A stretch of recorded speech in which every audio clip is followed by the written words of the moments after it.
My name is George Matysik. I'm Executive Director of the Share Food Program. How many of you all have heard of the Share Food Program? All right, great.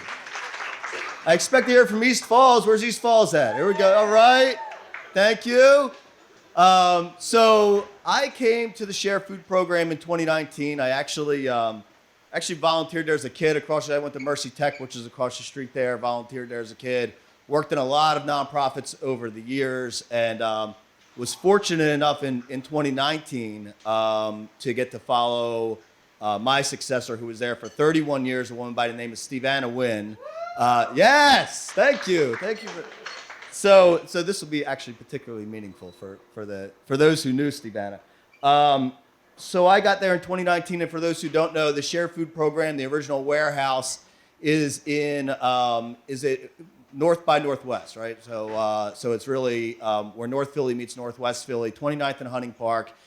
It was built as a ball bearings factory, the Nice Ball Bearings Factory of the Nice family, of which Nicetown takes its name. So it was not, the moral of the story here is it was not built as a food bank. It was built as a ball bearings factory. And when I got there in 2019, we actually had recently purchased the building, weren't using much of the building, and we had 19 different tenants in the building in 2019. And we had a lot of work to do. Our organization was rapidly expanding, and our place where we worked out of needed a lot of work. And so right around that time, I was at about 2-3 months on the job, and the State Department of Agriculture, who gives us much of the food that we end up serving to our communities in need, called me up and they said, we've got bad news for you.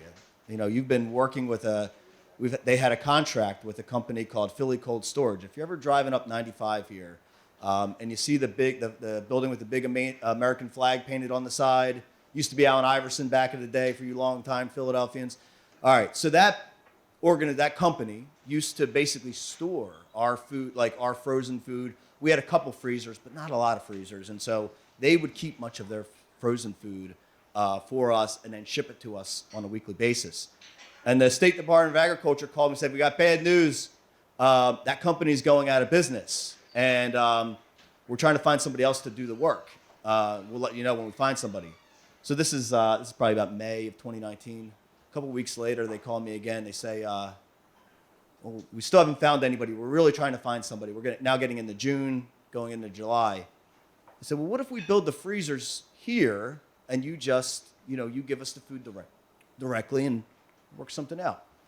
They said, well, that's great, but that contract is tied to the National School Lunch Program, and that serves, hundreds of thousands of kids a day get their food from this Philly Cold Storage, and you don't have nearly the capacity to do that. So we said, all right, well, let us know when you find somebody. They called me back about 2 weeks later and said, yeah, we still haven't found anybody. Can you do it right now? Can you go right now? So we ended up at Share Food Program, ended up taking on the program, now serving 300,000 kids per day through the National School Lunch Program, and had to very quickly build a bunch of freezers and get our warehouse in order like overnight. So as all that was happening, and I realized, Hillary told me about today, like very recently, and I didn't know that this was all going to be on camera. So there are a couple stories I'm going to leave out of this. But one story I can tell you is we were getting the building ready, and we were moving things all around for this big change in 2019, and in the summer of 2019. And we got a call, our organization, any food that's available, we go out, we find it. Any resources that are out there, we try to work with it.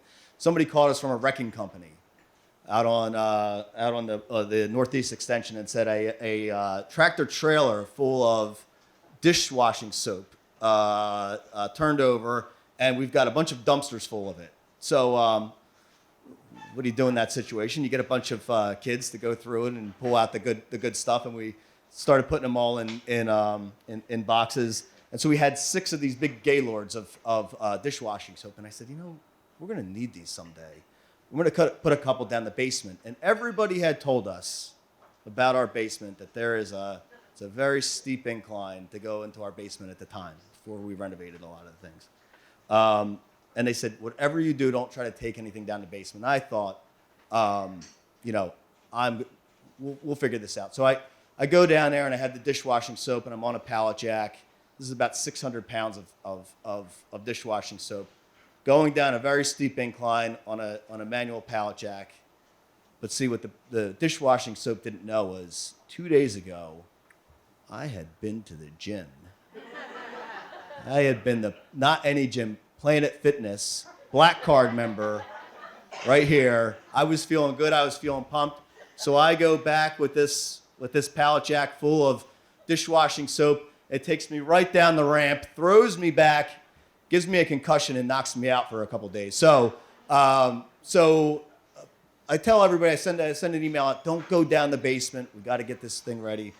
About a month later, one of our staffers, a fellow by the name of Jared, he's going to take some paint cans down the basement. And after I told everybody, don't go down the basement, don't go to bed. So he takes a wagon full of paint, goes to the top of the ramp. The paint goes flying everywhere, all over my dish soap, all over the basement. So we put up a big sign, the monument to male stupidity, right, real big at the bottom of the basement steps. Don't go down there anymore. But ultimately, our organization was able to, at that point, begin renovating our warehouse. We're now doing a $35 million renovation, being able to support not only the 300,000 kids we do every day through the National School Lunch Program, but also hundreds of thousands of folks who receive our food that go out to food pantries throughout the region. All of that, couldn't happen without all of the generous support and all the folks going back to the days of Stevana who supported this organization and who continue to support it today. So thank you all so much. Very much appreciate it.